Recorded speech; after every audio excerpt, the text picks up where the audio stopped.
I'm Brandon. I love Freevee Christmas movies. I'm Dan, and I despise Freevee Christmas movies. I'm Alonzo, and Freevee Christmas movies are worth every penny you paid, and this is the Deck the Hallmark podcast. Deck the Hallmark, it's his podcast. Brandon and friends host his podcast. We hope you like this jolly podcast.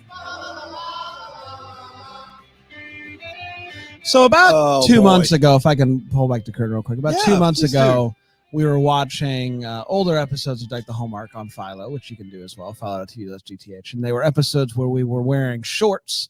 And I said, never again. We had a long talk. We about said never this again. is we what you look swore the time before. Yes. we look awful. I mean, and by we I mean I. No, we both look bad specifically in shorts. It's not a good look for either one of us, Brandon. And I said never. And then today And you then forgot we were recording an episode. So no, what happened was on Friday's episode when we interviewed Tamara, I woke up in the morning and I knew it was going to be hot outside, and I was like, we're not recording anything today. It's going to be great. So I wore shorts that day, and I was like, we got Tamara today of all the days to break my pact with myself. Your pants streak. And once you break the pants streak with just feels Tamara, right. you like, it's not like I'm going to put pants back on for For Alonzo. me, Like at this point, when you're here, you're family. They're good enough So- for Tamara. They're good enough for a long That's time. exactly right. So for everybody watching on Philo, you're welcome. Look, you got great stems. You got to share those gams with the world. I'm putting on a show. Yeah. I think that's clear. you're a stumbling block, Brandon. Yeah, I think the scooter has really built up your calves. and If he so was why riding a not scooter, then display? maybe, yeah. yeah. What are you talking about? You be kind It's to all me. that bike pedaling he's been doing. I'm a big. On his electric You bike. have to pedal. You still have to pedal. Yeah, okay, buddy. It's like it literally won't move without it. Mm. I'm just saying, I'm doing more pedaling than you're doing. You think so? Yeah, how often are you pedaling? Who knows? You don't know. Go pedal your papers. Alonzo, how are you, buddy? I'm great. I am. The first draft of the book is done Wow. and submitted Wow. and off of my desk, and a literal weight has left me. So that's just been lovely. Do you know Congratulations, when man. pre-order out? When does that happen? Not pre-ordering yet. Probably toward the end of this year, maybe beginning of 2024. It's coming out in the spring of 2024. The idea is to be ready to hit the ground running for like all the Pride celebrations next summer. Yes, Love it. I love it. Fantastic. Well, congratulations, buddy. I know Thank you. that's been a long time coming. And you celebrated by watching Hotel for the Holidays. Is that correct? Mhm. Yes, I did. You said I know It's a celebration. I know just what to do now that I have completed this. Head on over to Freevee. Let's talk about Hotel for the Holidays. December 2nd, 2022 is when it dropped. And it went a little something like this. Georgia is a manager. Georgia. Sorry, go ahead. Is a manager of a New York City hotel. They established the heck out of New York City. Yeah, they do. And then Even though do they're not in it. nothing with That's it. And they really do it up for Christmas, though. I will they give do. the hotel Yeah. that. Luke is a chef at this hotel, and George is a big fan of Luke because of how much he does to kind of help the hotel thrive, and also he's good to look at, I would say. I think that's fair to say. The two do seem to have a spark. Their conversation, though, at the beginning is cut short when a hotshot named Pandora shows up.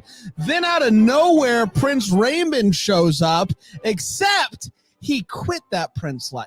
He said, not for me. I'm abdicating. I'm out of here. Yeah, you are. Yeah. It's an abdication. It's an abdication.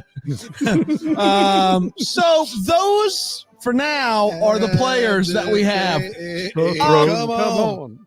Georgia has a video call with the owner of the hotel to pitch buying another hotel and do like a French-style hotel, which we all know those. We love them. And they're going to let her run it. And she says, no. Well, if you come up with half the money, then we'll do it.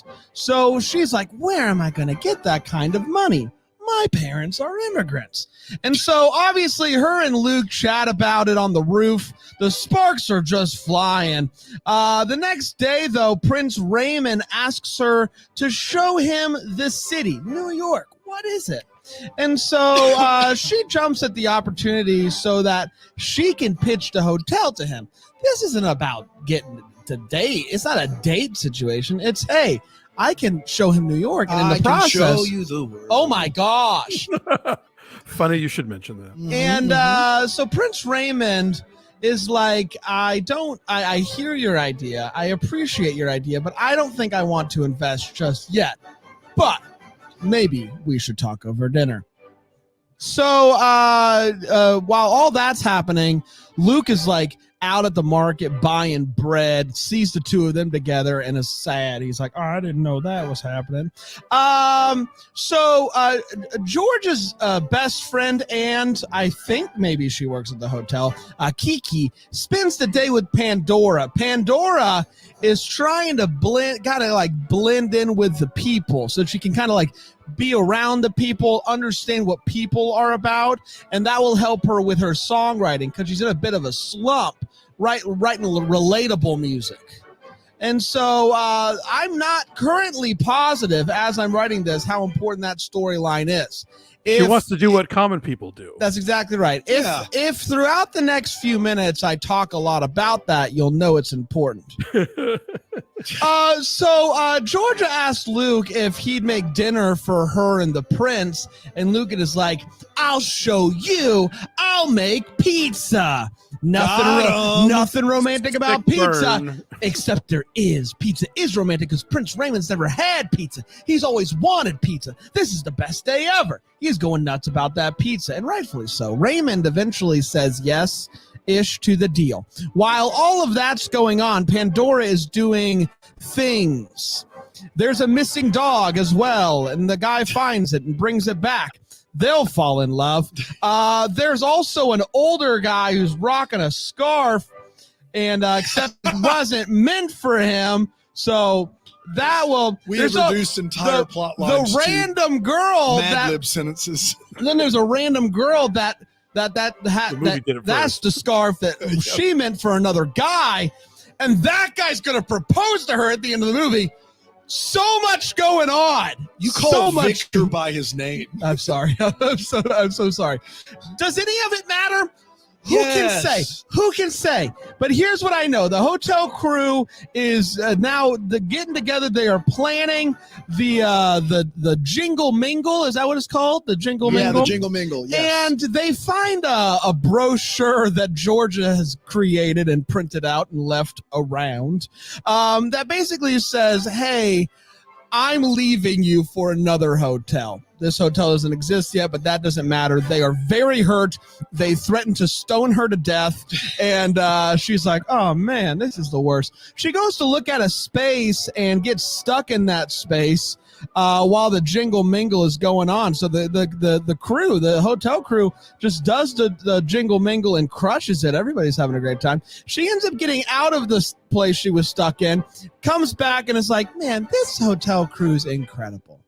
Well, why would I ever leave them? I think to self. She then goes up to Luke. They talk and they kiss. Weird ones. Raymond hears Pandora sing a song. And he's like, this is amazing. Your song about wanting to leave royalty or something is what made me want to not be a prince anymore. We should go out. The song titled, Hey, You Get Off My Throne. Hey, You Get Off My Throne. That's the one. The hotel owner comes in and says that she wants Georgia to basically run this hotel now. And she's like, dope, let's do that. Ron Oliver is there as well, and that's good. And then her and Luke, they kiss again by the Christmas tree, and we're all better for it. And that, my friends, was Hotel for the Holidays. We did it. A Ron Oliver joint we forgot to mention. How about that? Let's take a quick break. We'll come back, and we'll review this movie with 4 segments here on Deck the Hallmark.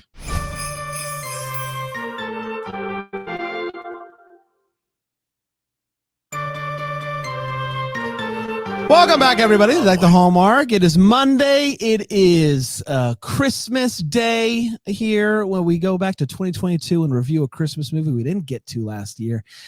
We finally made it to Freevee, Yeah, we did. Hotel for the Holidays, Riverdale, Aladdin, the sort.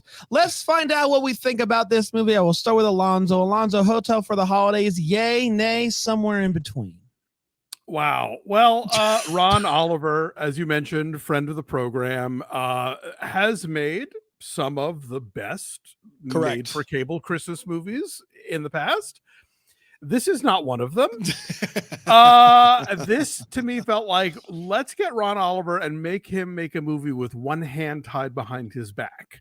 In terms of budget, in terms of cast, there's a lot working against him here, and I think he's giving it his best shot, but wow, not fun.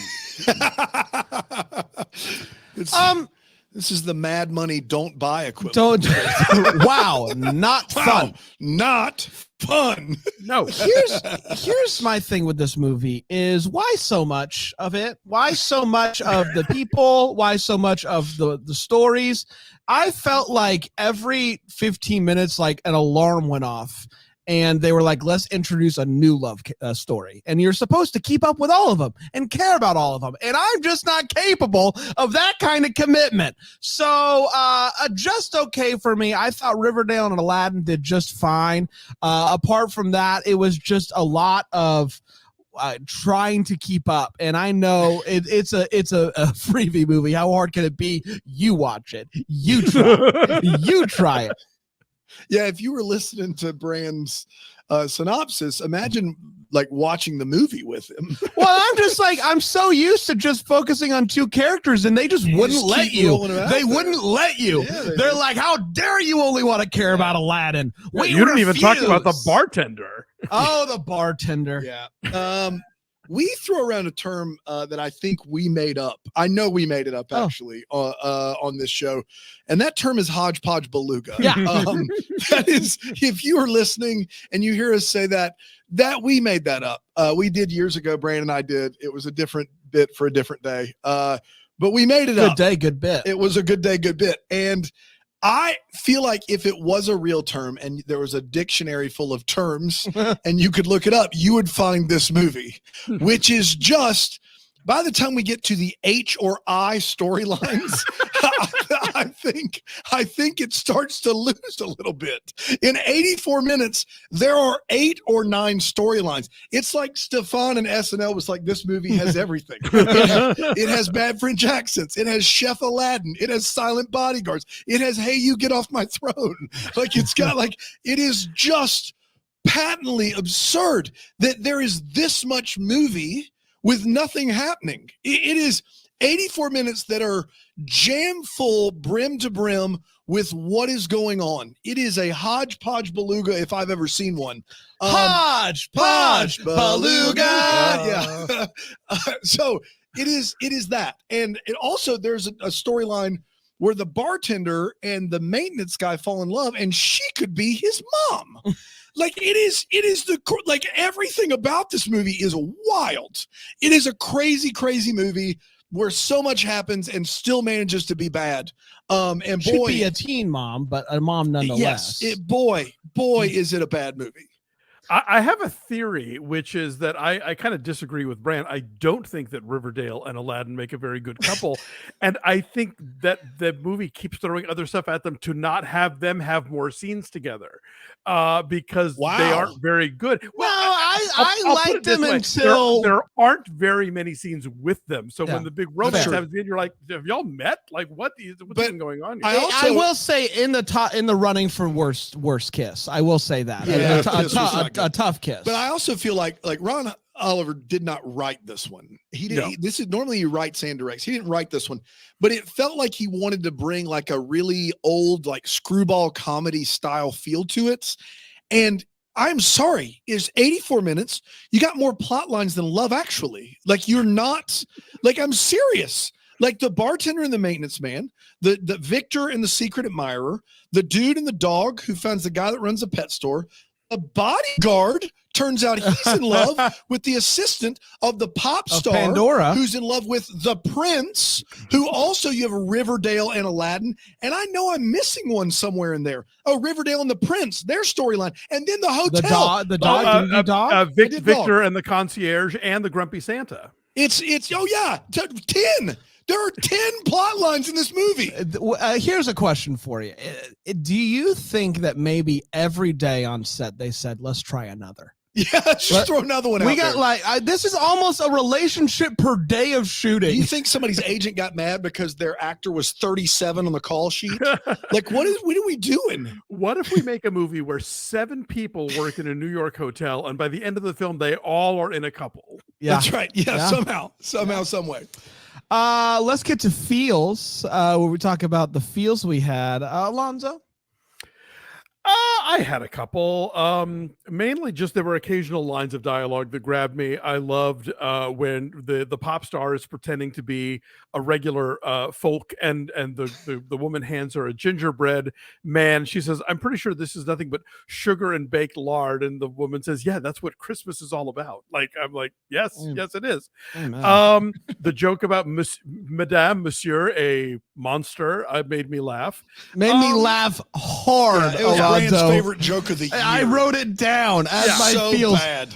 I about died. Look, the standards get lowered in these movies, and so it's like, I'll take it. I will take a little bit of wordplay here. It was awful. And finally the doggy gaze. Again, I've said this before. Like, I'm not jaded about this yet in these movies. I love an occasional reminder that yes, I too am invited to this party.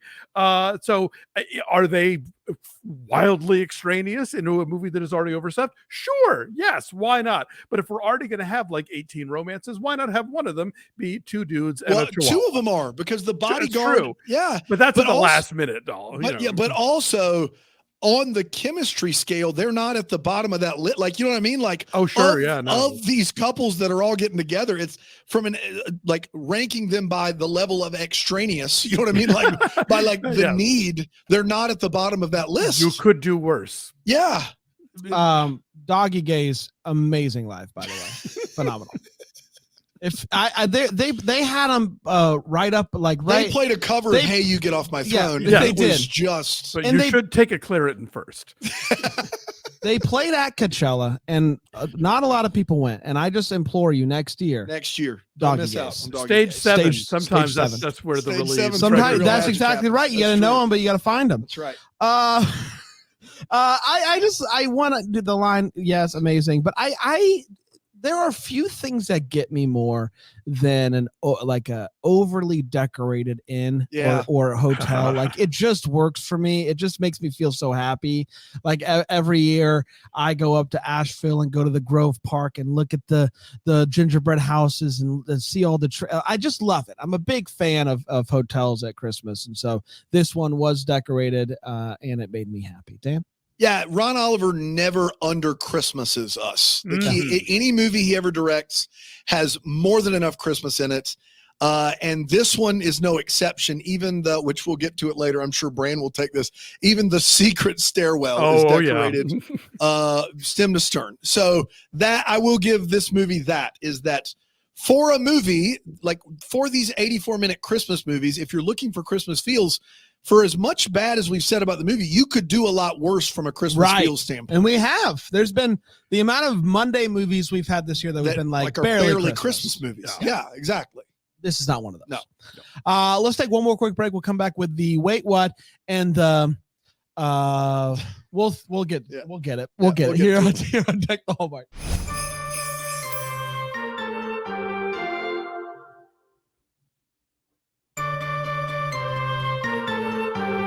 We're back. Alonzo, You got anything? you got anything? I saw you. Free VH1. I can't. Freevee, It's Freevee. I don't know. It's not Freevee. It's HBO. Freevee advice. Yeah. I don't know. Freevee you will and Freevee you won't. Freevee fallen. Freevee to do what you want. Freevee to do what you want. I don't know. Yeah, we're good. Freevee to be you and me. I don't know. Yeah. Okay. Let's do the wait what's first, and then we'll get to that. Freevee and Dupree. There it is. Why not? Let's get to the wait what. Alonzo, anything in this movie make you go wait what? Oh golly, a couple things.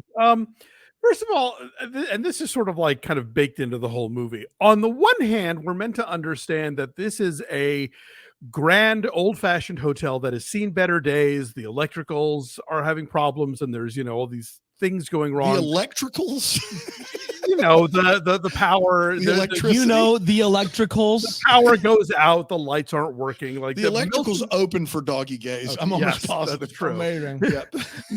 Anyway, Milton is always fixing stuff. So the idea that this is sort of be kind of a rundown hotel, and yet attracts an abdicated right. prince and a hot pop star. So it's like, which is it? Yes. Let's pick one. Manager. Yeah. Yep. Yeah.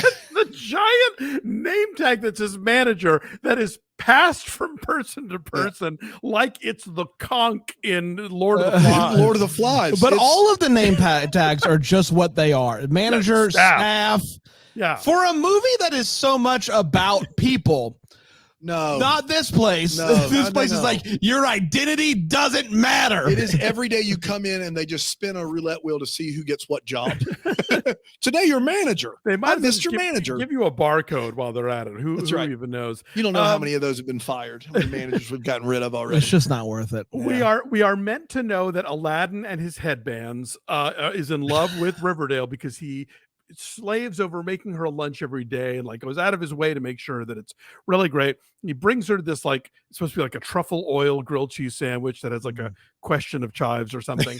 And Nice. She is like holding on to it with both hands and they're having a conversation. And all I'm thinking is, you don't hold a grilled cheese sandwich that way or your hands are going to be just swathed in butter. And like maybe she's got dry skin, she's gonna rub it in later. But it's like if he's got a truffle oil grilled cheese sandwich, that is oily, and if it's truffles, now your hands smell like the soil. So that's the rest of your day. That's it. You're shot. So it's one of those things like when you see actresses in movies who have been asked to like vacuum or wash dishes and they've never done that or haven't done it in decades. And it's like you're watching going, no, Jane Fonda, you got to rinse the soap off or you're going to give everybody diarrhea. Anyway, so she has the Zoom conversation with a French boss lady. And French boss lady has this background that's supposed to be like the beach. And it looks like a fake Zoom background that somebody would have on a Zoom call, and then somebody walks into the frame. It's like, oh no, this is supposed to be that she's actually at the beach. I'm still not. I thought it was fake too. I thought it was fake, and then the dude walks in, and I was like, they're trying to pass this off as actual beach here. Yes. I still don't know though. I don't know. I don't know one way or the other. Like I think it is confirmed by the fact that all the rooftop scenes involve some terrible green screen. It's just a sound stage. They're just Speaking of the Brand roof, a little bit to figure that one out. Sorry. Speaking of the roof, it's New York in December. I'd love to eat outside. Is there wind? Does she feel the need to cover her shoulders? No, not at all. Let's eat outside because it's June and there's a roof over our heads. Well, and the ideal time if you're going to do that is 8 p.m. when it's dark. Oh, definitely. Late sure. dinner outside. It's the city that never sleeps, you guys. That's right. As Dan pointed out, at one point the prince needs a subtle secret way to get in and out of the hotel. On paper, he is shown the secret delivery staircase that he can use to get in and out of the building. What the film decides to show us is a grand curved stairwell with, festooned with greenery and holly and ribbons and all that stuff. It's like nobody is delivering anything up a curved staircase. Like everybody, it's a wide spiral staircase. Yeah. And she has the gall to utter the line, not many know about these stairs.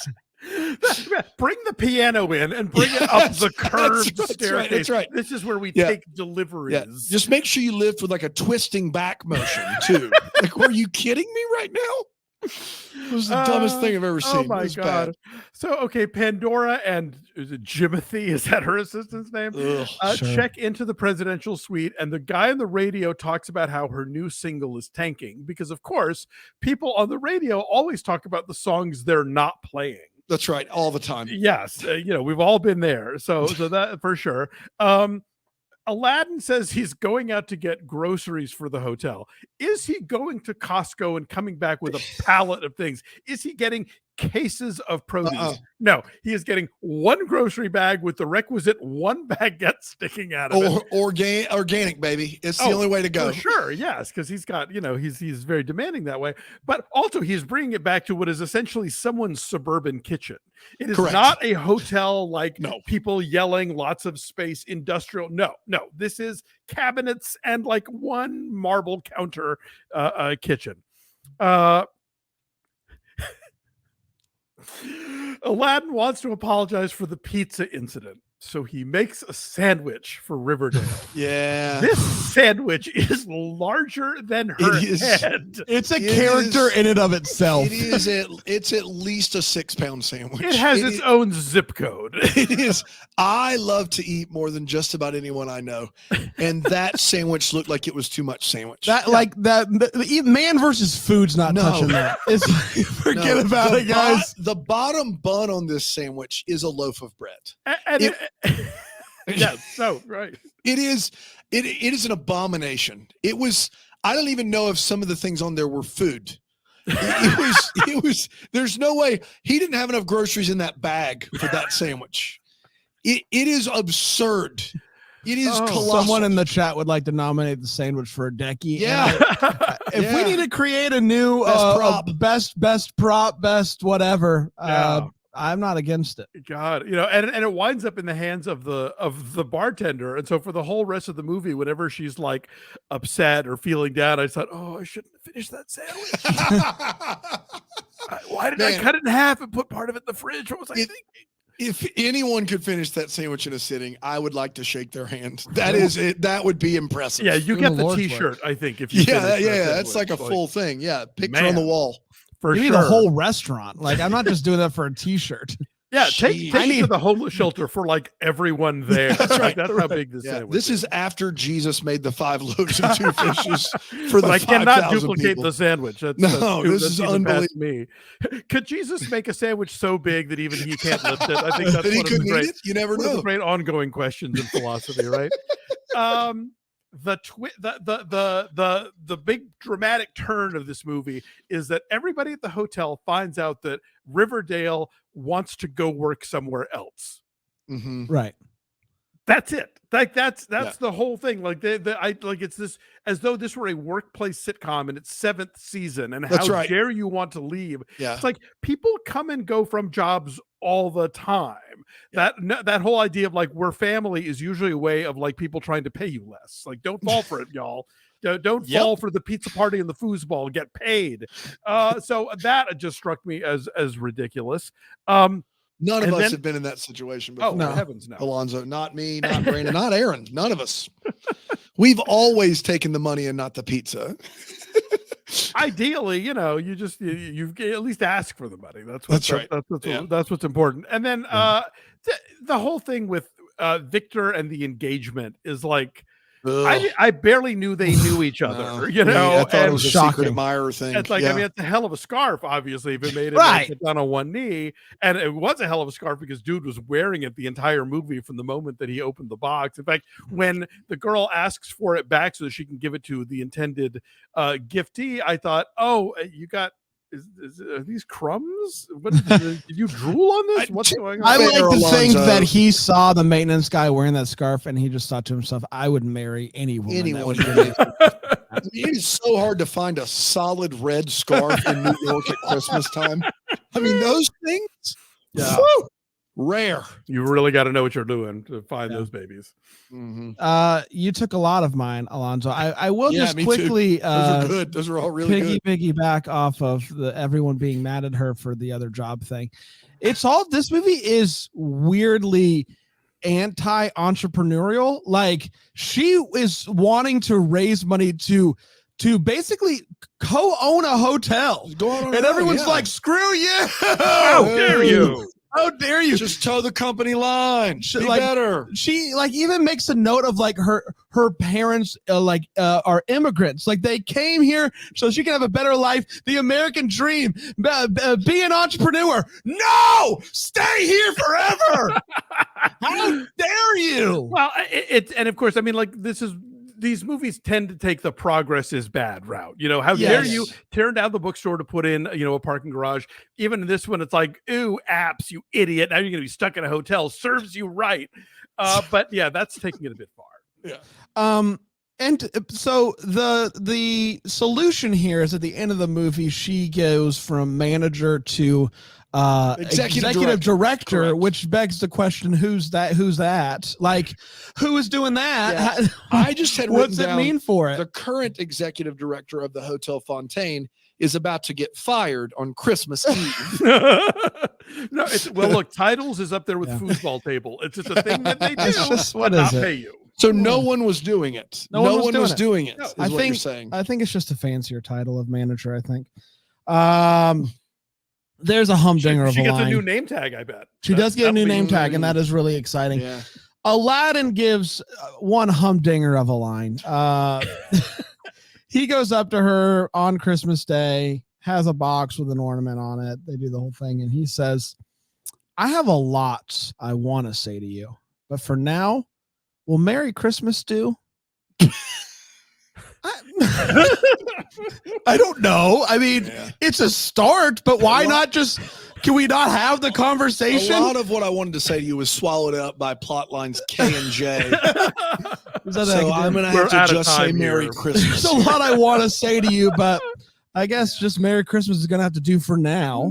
We'll get to it eventually. I don't know. What else? I don't know. That was a weird thing to say. And last but not least, we talk about just, the giant stairwell contrasting with the small kitchen, contrasting with the lobby that is just beautiful. You have an ex-prince, a pop star staying there.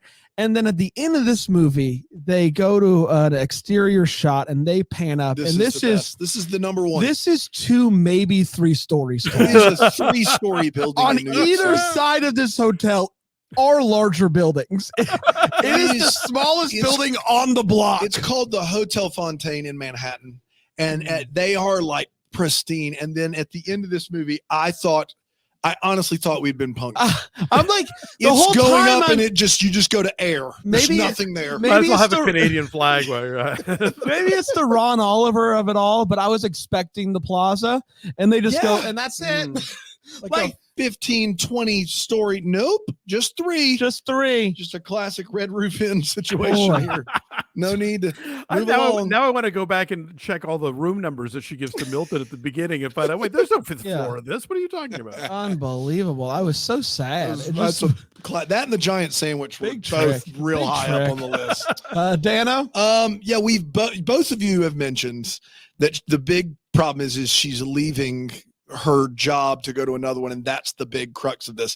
But both of you left out that the reason that they find out about this is because this woman created a trifold brochure for a hotel that doesn't exist in full color.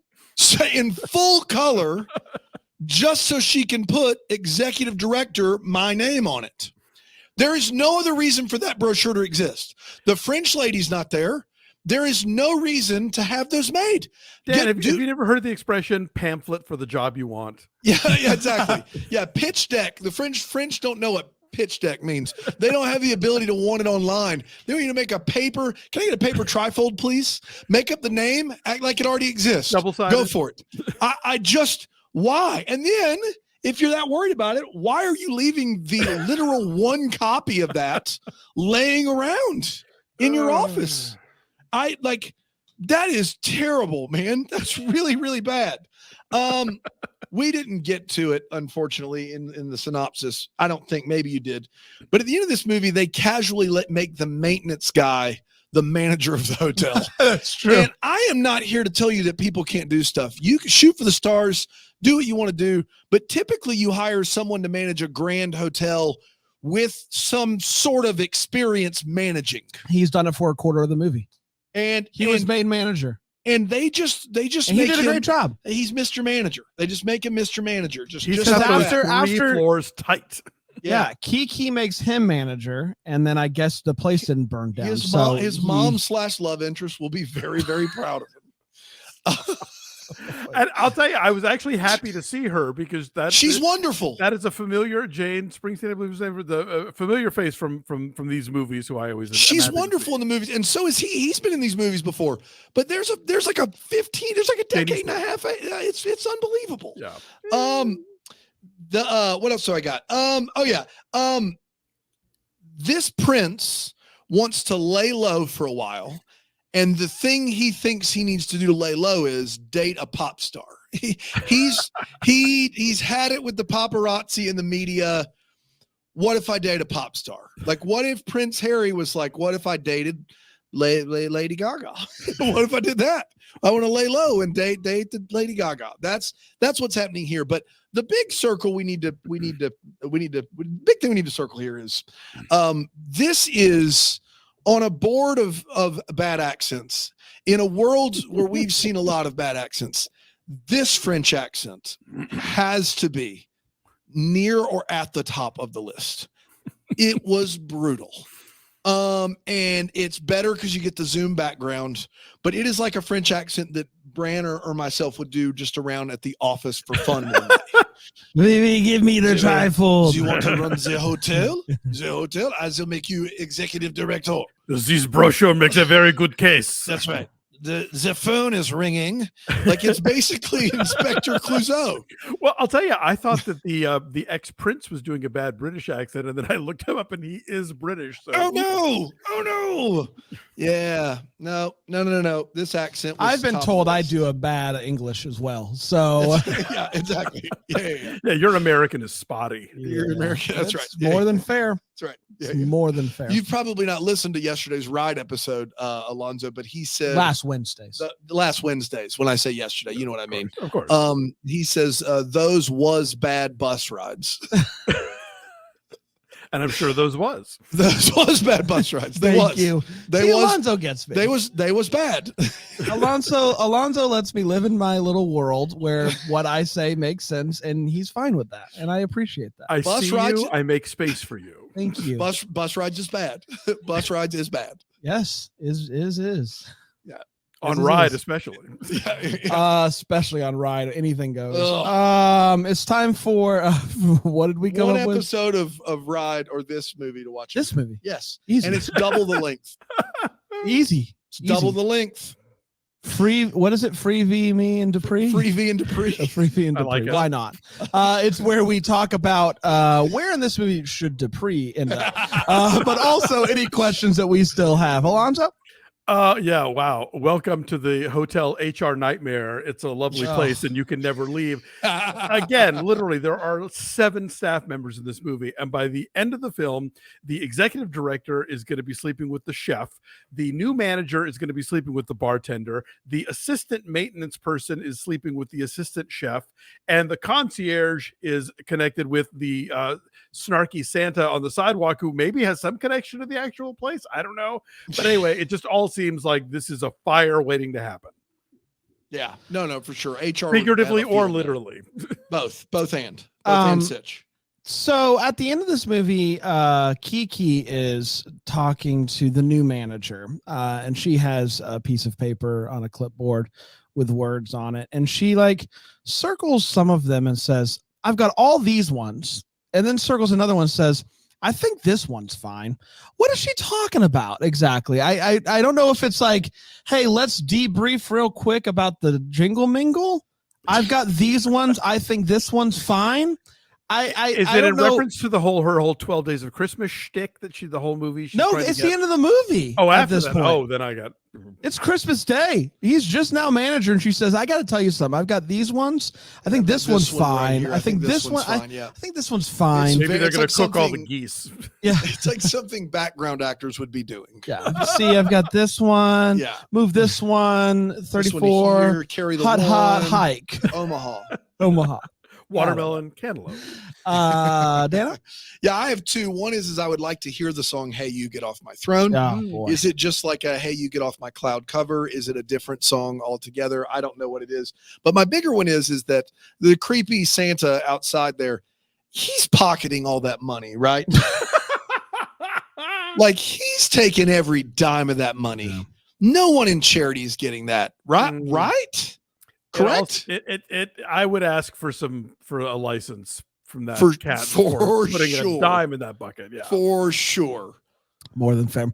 We did, everybody. Congratulations. Another Monday, another Christmas movie, another week closer to Christmas, if you can believe it.